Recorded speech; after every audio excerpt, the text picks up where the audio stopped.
Well, welcome back, everybody. Good evening. This is part two of our interview with Coach Leslie Simm, a survivor of domestic violence. And this is Domestic Violence Awareness Month, the month of October. And we are really excited to have her back in the studio. We did part one already, but part two, she's going to really get into the details of the day that the incident happened to her. And she's going to have a couple of challenges for the ladies and men for that matter. Um, and it's unfortunate a lot of times how people that love you, sometimes that old cliche that says we hurt the ones we love, and sometimes that's really literal. But again, welcome to the Dr. Sims Show. I'm Dr. Sims, your host, and I'm excited to be here. So without any further ado, all the way from Austin, Texas, by way of Los Angeles, California, I present to you, Coach. Hey, again, Coach. Hey, how are you? I'm so good. I'm so good. Nice to see you again. Nice to be back. I haven't seen you I since know. the last episode. Right? Well, how you doing? Now, Is everything okay? everything's good. Everything's good. I think we're going to get into more of a little bit of the details. So I don't want anybody to be shocked or Okay. to be hurt or surprised because, the outcome was a thing. And Yeah. I think sharing that has to be a part of it. So Yes, ma'am. Yes, and what we we'll left start off. where we left off. Yeah, we left off last time. You and your oldest son began to have conversations because him and his brother Britt began to hear and see some things. And Dad, like you said, I love the way you put it. Dad wasn't married every day, and so you had to talk with your oldest son, and that's where we left off. So, what did you and your oldest son Bryson begin to talk about? Well, because he was married and he's a respectful married guy. He's true Right. blue. You know when you hear somebody that's true blue, and he started not liking what people were saying. I think Wow. somebody presented to his wife at the time that ooh, Pops isn't Pops, they're not married anymore. And she's like, yeah, they are. And and he's like, oh, okay, well. Okay. Okay. And he started changing. I think there was some what is that? What do men go through? You Yeah. guys say, Yeah. Yeah. Yeah. he got That the thing. right. He bought the Porsche and he started working out. You know, Okay.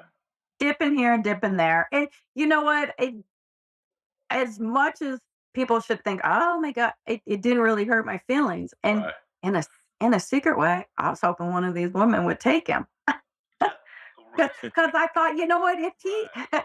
well, if he left on his own accord, if he left by his choice, Right. things would be different because I knew that there was a fear in that too, because I always knew it was not going to end well. It was not going to be pretty, dividing property and who gets this and who gets that. And it just was going to be a big thing, Right. And so, Right. anyways, I kept thinking, well, if it's his decision, but he was never going to, he So was so never, so so he was never going to do that. did you confront him? Did you confront your ex-husband about his extracurricular activities? I did, and I just told him you're embarrassing all of us. Like Oh you need wow. you're embarrassing us. This is not kind to anybody, and I think I even made a joke. I said, well, if you can't get rid of the person, I can make a call and do it for you, unless you want to be with this person. And then I told him too. You know what? Sometimes your heart and mind like don't connect, and if That's you're true. That's and if you love her and you're in a thing, then you need to probably listen to your heart and be in love and do the whole thing, and we can explain it to the boys that we grew apart and we did this and did that and settle things. But he didn't want to do that. I gave him an out. I gave him an out. so Like, how are you staying calm through all of this? You didn't it that didn't upset you that he was being friendly with other people, that didn't bother you? no, no, that sounds really bad, but I just, because I was biding my time, Okay. I felt like I don't want to keep him. If if I'm secretly planning and thinking and strategizing how I can get out of this. Who am I to say that he can't be happy? Like You pretty much emotionally checked out. I did emotionally check out Wow. years. Yeah, for years. Wow. I was just out of it. Like I said, I just went through life. I ran the business and I went hard every day. Like people say, oh, I went 150 miles an hour every day. I just went hard Every and day. I every day. You don't own businesses and have families and live behind the gates and you're not going to work, like it was a real grind. So I Right. just got lost in all of that. But it was embarrassing. I felt it was embarrassing because I thought, if the kids are Yeah. hearing Yeah. things or they're Yeah. being questioned, how many other people, and I did find out later that people saw him and knew stuff, and you know what, he's with her now. As a matter of So he's with her now. okay. Hmm. Okay. Yeah, so We're gonna your heart doesn't always tell you what your mind wants to hear. You know what I'm saying? that's very So true. So we're gonna run there to was no shame. yeah, we're gonna run to a quick break. And when we come back, we want to talk about that day. Okay. So y'all hold tight. We'll be right back. Okay. If you would like to support the Dr. Sim Show, send your donations to Cash App $Walter H. Sims. And remember, we stay high on life. All right, welcome back, everybody, and Coach Leslie is going to peel back a layer or two for us. And warning, it's going to be pretty traumatic, and this is going to resonate with a lot of people because a lot of people share the same story as our guest this evening. So, Coach Leslie, so what happened that day? Well, a few things led up to it. Okay, I had to have a surgery, okay, and anyways, I had to have a surgery, and I wasn't like at my best. And then my oldest son moved away. He moved away. I had a surgery in March. My oldest son moved away in wow, okay, April. And I knew he was moving for months and I knew it was a plan and his dad did not. And okay, so him and his wife came and said, oh, we're moving. And he pretend, oh, that's good for you guys. And oh, I want to see you go and, get a life and do something outside of here and, blah, blah, blah. But I know his posturing uh oh, and ooh, that wasn't good. okay, So that was April, and I wasn't able to do as much with the business and stuff. Things it was just changes, and okay. so And what year is this, by the way? 2014, Okay, yeah. So I went. His stepdad was turning 75 and I was the go-to girl, of okay, course. And okay. his mom, oh, if you could put on put something together and have a party. So I did the whole thing. I just did this whole thing and the kids came from LA and my other son came from college in Santa Barbara and they were home and we did the thing and some of their friends came and my ex-husband's, stepbrothers and sisters. It was kind of a thing. Okay. And his stepdad had 5 sons, and I always knew my place, my boundaries. Okay. And so we would go to boxing or we would go to family reunions or whatever. And I kind of stayed close. I knew what I was doing, navigating life. And it was this birthday party, and I was kind of like the center of it because I was doing a lot, Right. and you've met me and know, and so Right. I was kind of doing a lot, and I kept seeing him watching me, and I just was like, Okay. this is not good, and I don't know if it was because all the stepbrothers were there or it was just the crowd there, and I was just being probably too friendly or too much, but I was that's what I was doing. Yeah, Yeah, you very friendly and you're very right. you don't meet a stranger. So No.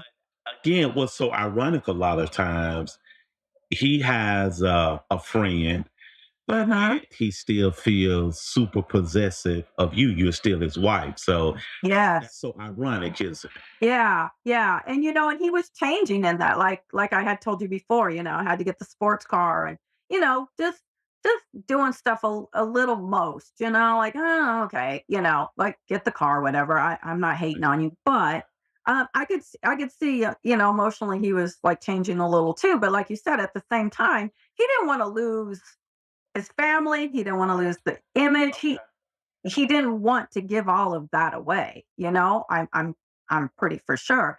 So we settled up the bill, and he's like, "Oh, get another drink." And I was like, "Oh, need another drink." I'm thinking to myself. So we got back to the house, and my son and his wife at the time were there, and they're like, "Oh, everything went good, mom. We're getting ready to hit the road. We're gonna go home." And I was like, "Oh," I said, "No, I thought you were gonna stay." I just I just felt like if because see, once the kids were gone, it was a little bit more that I was open season. I didn't have my bodyguard. Oh, bless You you. know what I'm saying? Okay. Yeah, like it was just us, and I didn't have my little bodyguards. Because, like I said, he would never act out or do anything in Not in front of front the of kids.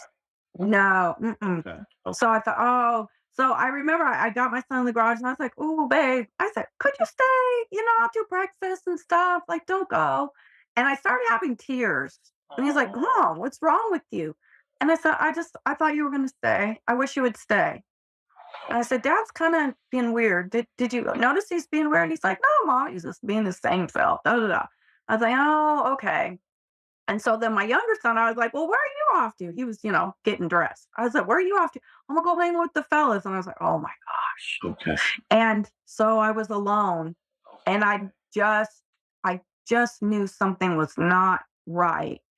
And so he got me. He got me good. He started, with the verbal stuff, or you disrespecting me, and you're fake, and you're phony, and you're just putting on, and oh, you think you're cute. You think you're cute. You like everybody. You like the attention. Just talking foul. And I was like, I'm trying not to get mad, and I'm trying, you learn how to like, ooh, the less said is the better. Don't go toe to toe, because if you go toe to toe or you get too mouthy, then you're really gonna get it. But it didn't. There was just not any settling him down, and he just had a terrible look, a terrible look. And do you do you remember on with Tina Turner and Ike Turner? Remember she's in the booth singing, Yeah. and he's watching her, Yeah. Yeah. and you're like, this is not gonna be good. Yeah. I that comes to me. I just felt like, "Oh, sister My girl, goodness. I So let feel me you ask in you that this. moment."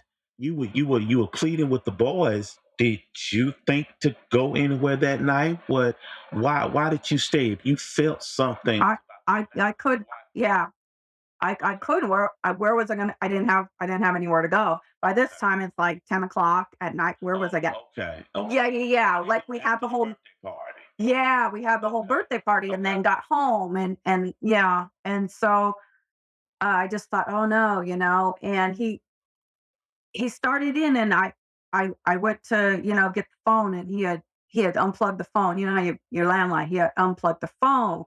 It's different these and days I with the I couldn't landline. find my cell phone, Wow. and and I was like, "Oh my gosh." And Wow. so it was kind of like I was kind of terrorized that night. It just became the ugliest thing that you can't really imagine. So he just hit me in my head, hit me in my head, hit me in my head, and I some parts of it I can't remember, and then I can remember like, "Oh, this is not good. I can't get up," or like something is definitely wrong. And in a little I was like, "Okay." And what I did was I got my keys, and I left, barely dressed, left and got out of the house in my car, and I went to his mother's house. And and do you know, he followed us. He followed me there, and he was like, she's like, "You're not coming in here. You leave this girl alone, blah, blah, blah." And I went to her, and it was as if I left one enemy and went to the other, because she didn't she didn't protect me. My youngest son came home, and he could tell there had been a fuss or something, and he called my older son, and he's like, "Something is wrong. Mom and dad aren't here, and things are in a mess." And Wow. so my oldest son called my mother-in-law. "Is my mom there? What's going on?" And do you know she lied? She said, "Your mom's okay. She's just gonna rest for a little while, and she'll go home in a little while. She's okay. Everything's good." My Lord. But uh, he had beaten me so bad in my space in my head that I couldn't leave my house for weeks, and then nobody really saw me because my youngest saw me actually. He was home from college, and he saw me because it was summer, and he didn't really verbalize it to anybody, and he still doesn't really talk about it, but it had to have been To traumatic this day, because to this day. yeah. So I started not feeling good. I was like, this is not getting better. It's getting worse. And so I told him, I said, I'm gonna have to go to the doctor and find out. Like my face is numb, but it feels like electricity. It feels like bees. Like it's just something's going on. I progressively start getting worse. So I told him, I'll just go to the doctor and I'll tell him a story that I've gotten a little car accident. I hit my head. I'll say a story, but I really did tell the doctor what happened. And so she suspected it was a certain thing. And I said, oh, I have to go get a CAT scan and MRI. And, they want to find out like what's going on or whatever. And so they were so amazed that I didn't get my skull cracked or bashed in my cheekbone, nothing, major tissue damage, but nothing. But what happened was I ended up having to go to Cedar Sinai in LA. I had to go. She told me I could pick Stanford, UCLA, or Cedars, that I had to go to a major neuro place. So I went. What they diagnosed me with is with trigeminal neuralgia, and we have nerves in our head. So this is the fifth cranial nerve, and it talks to your brain to tell you for your mouth to open and close, to swallow, the movement of your tongue, and all of this area. So it got damaged. Yeah. So in that, it was rattling. Like it has a problem. It rattles and moves. And so it started rattling and hitting on my brain and on a nerve that feeds your face. So that's where the numbness was coming through, and the little ticking and stuff that I heard was this nerve. So Goodness gracious. I know. So they treated me with medication and I didn't react good to it. I know. So that I didn't react good to the medication. So uh can you see me? I feel Yeah, like I I'm see. not in No, you're here. fine. Keep talking. You Okay. So I actually I was sick, and my oldest is like, I don't understand why you're going to Cedars and there's like something going on. And I said, I wrote the boys a letter and I sent them the picture. And he said, Mom, I read your letter where you said you were done and you're gonna make a move and you're gonna need help and everything, but I didn't see attachment of a picture. wow. And so he said, send it now. So I sent the picture and he said, what? Mom, I failed you. And I said, no, babe, you did not fail me. So he then went with me to this doctor appointment, right? Because I wasn't reacting to the medication and Yeah, yeah. just How did the boys react when they finally kind of grasped everything, the gravity of everything? What did the boys say? devastated. And I don't know the private conversation my oldest had with my youngest, because he saw me and he said, Mom, he just must internalize it. Okay. There's something, because Okay. he didn't tell anybody, and he just was kind of around the house, kind of taking care of me and watching over me and stuff. But he didn't tell his brother, and so I it was a miscommunication. I guess the oldest thought that I must have been okay. And then the youngest thought that, why isn't my brother reacting? Maybe I'm not reacting. It was just a weird thing. So um, he said, your next appointment, I'm going to go with you. So we went to the appointment, and they said that I was going to have this surgery. And so when we left there, my son was just over the top upset and furious. And he said, when are you leaving him? And I said, I'm leaving on Sunday. And this was a Thursday.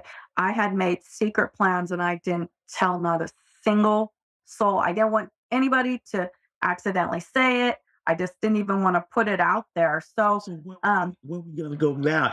Okay, when the event happened, you had nowhere to go. So where you going? I know. Well, I had made up my mind that I was going to go to my mom's Okay, house. okay, And okay. ironically, I stayed with my husband the very first time he hurt me. I stayed because I didn't want to go home to my mother's. And Wow, here I was, wow, 30 years later, going home wow. to my mother's. I know. What did your mom say? What did Cheryl say? Just I just wanted to kill him. People, mostly when people see the pictures and they hear this story, because I have pictures of it.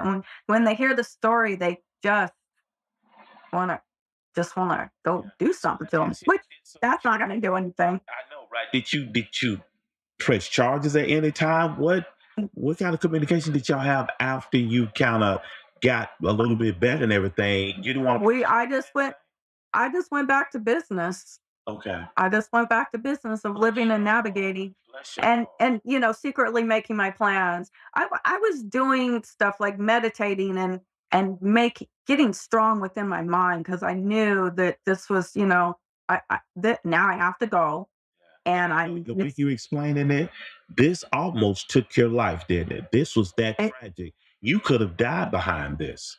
it did, and by a miracle. I mean, the doctors and stuff said by a miracle they don't really know. They don't really know like how. I just must have a super powerful angel or something. I don't really know. But I just feel like my journey wasn't done and I wasn't going to give up and even that night I went into survivor mode. Yeah, I can. I was like, I can imagine. Well, yeah, we're gonna go to a quick break, and when we come back, I okay. want you to answer this question, and Mhm. and thank you for opening up with us. But Right. which is worse, physical or verbal abuse? As horrific as your event was, and as you prepare to coach women, what's worse? If there's a worse, what's worse, physical or verbal abuse? And I want you to answer that when we come back. Okay. Okay. Perfect. If you would Perfect. like to support the Dr. Sim Show, send your donations to Cash App $ Walter H. Sims. And remember, we stay high on life. All right, welcome back, everybody. And Coach Leslie has been so gracious to kind of share with us, what happened to her several years ago, and she looks amazing now. You can't look at her and tell. And I've met her face to face, and you can't look at her and tell that anything happened. So, Coach, what's worse, physical abuse or verbal abuse? It's It's all of it. There's stages. Okay. There's stages. The verbal abuse and the controlling and the isolation, Okay. that that it, they know what they're doing. They have to Yeah. pit you against family, pit you against friends, get you isolated or try to, break you down. But what was what was hard for me was like, you're not breaking me. Well, Just was you a strong woman, just and that's why you have the yeah. platform you have. You a strong Yeah. woman. So what's your encouragement tonight? How I know that you kind of announced in episode one what kind of coach Mhm. that you're going to be. You're woman empowerment coach. You're a woman Right. among women. So what's going to be your strategy with women? How are you going to help women that have survived some things that you have survived? Yeah, it individually depending on what they need. Maybe they need the encouragement and the guidance and the strength to know that they can make a decision Yes, ma'am. to leave. And then leaving, there has to be a plan. You have to strategize. I made a long list, I made a Okay. short list, Okay. and I made an outline. Like, I hid things. Okay. I knew how to do it. So you have to be really smart. You have to be really smart about it. And even in that, like the after part, and knowing that you can be yourself and you can be happy again and you can, Right. like you said, like we started at the beginning, the little girl who was the little girl that you were, and did you see this? Right. You have to go back and go, I Hard. even though Hard. you did it and you survived it, you can still find innocence and joy. And that's why I always say peace, love, and joy, You because sure do. You sure I do. do. I thought at the end of this long list I made, I said, I want to find my joy again. But you know Amen. what I found? I found peace, and then finding peace, that is your joy. That is so So good. That is so yeah, so I want to help them. If you're in it, I want to support you and let you know that all things are possible, and you can leave, you can change your life. And I packed a U-Haul in yeah. 4 hours Yeah. and drove that U-Haul by myself. I was onward and forward, and I left a life behind. I left my community, I left my business, I left family, friends. I just got in that truck and I drove. I drove till like I got there sun was coming up. So I just want them to know there is life after it, Yeah. and I can give you strategy, and I can be support, That is so good. but they have to make the decision themselves. You have to That's what I was decide doing. it. That's what I was You doing. ha- You made it clear. yeah, You made yeah, it and clear. you So can't. how can people get in touch with you, Coach? Well, now you can reach me on TikTok at Goldie 23, which is Okay. Goldie Golded 3 E's Okay. 23, Okay. and on Instagram you can reach me on Instagram at Momster, because that's what the kids call me. I'm a little bit of a monster. Uh, 2022, which is their jersey numbers. So if you think about that, 2022. But yeah, you can reach me there, or even email me if you'd like, leslie.williams2117 at Gmail. And feel free, because I I don't want people to feel like they women, please, girlfriends, sister friends. Right. You can do it. If Yes, you you want to can. do it, you can do Yeah. it. You can. You can't. I'm around here now. Like you said, people would say, "Oh, you had brain surgery and you have a plate in your head," and Yeah. look at me. No, you know what I'm saying. Hello. Yeah. So yeah, I just After. there is life after. And you gotta find that beautiful, joyful soul. Your spirit can just like come out. You just have to, yeah, you have to believe that you can be strong and you can do it. I'm so, It you I'm can't so tell proud. people, Yeah, you I'm can't, so and proud you of you. can't criticize them. Yeah. Yeah. I'm proud of You you. cannot. Mm-mm, no. Yeah. And yeah, it's a hidden thing, but it's not a hidden thing. Like this month is domestic violence awareness, and Right. I'll be participating in Walk a Mile in Her Shoes, Power of the Purse. Yeah. October 7th is actually Trigeminal Neuralgia Awareness Day for the Right. condition that I had. So I'll be doing stuff with that. But there's all kinds of ways to plan and strategize and become strong. And that's what I want them to know. Yeah. Well, thank you so I don't much know. for being here. I know. Was Appreciate it too much? I hope it wasn't too it. much, No, no, people. it was absolutely Okay. positively on point. You are going to Okay. be a blessing to so many women. And make sure you tell Thank your you. mama I said hello. I will. I will. She's so mean. She's so mean. She's something else, isn't she? Oh God. Well, thank you so Strength much. of women is, if you want to value and put some strength in women, that girl, she's too much. Well, you She have to is. come from somewhere. So kudos Yeah. to Cheryl. Well, listen, again, Right. continue blessings to you and peace, love, and joy, my friend. Yeah, no. Thank you. If you stay on high, life will stay high on you. You know how we do. You know how we Yes. do. And thank you so much for having me. I greatly appreciate this. You're This is good work what you're doing, and Thank and you. I believe in it. Yeah, I support you and I believe in it for sure. Thank So anytime you want to have me back, we could talk about better things. We don't have to talk about tragedy. But amen. yeah, Amen. yeah, After the yeah. rain, the sun shines. So It you be does. encouraged. So y'all hold tight and we'll be right back. Thank you again, Coach. Okay, thank you. Bye, everyone. If you would like to support the Dr. Sim Show, send your donations to Cash App $Walter H. Sims. And remember, we stay high on life. Well, welcome back, everybody. I hope you enjoyed those two episodes with Coach Leslie. And um, she's a survivor. And I know many of you can relate to her story. And if you have gone through or you are kind of going through your own situation, just remember that you don't have to go through it by yourself. You have her, you have me, and there are many, many other avenues that you can reach out to if you need some help. But the biggest thing you can do is make a decision.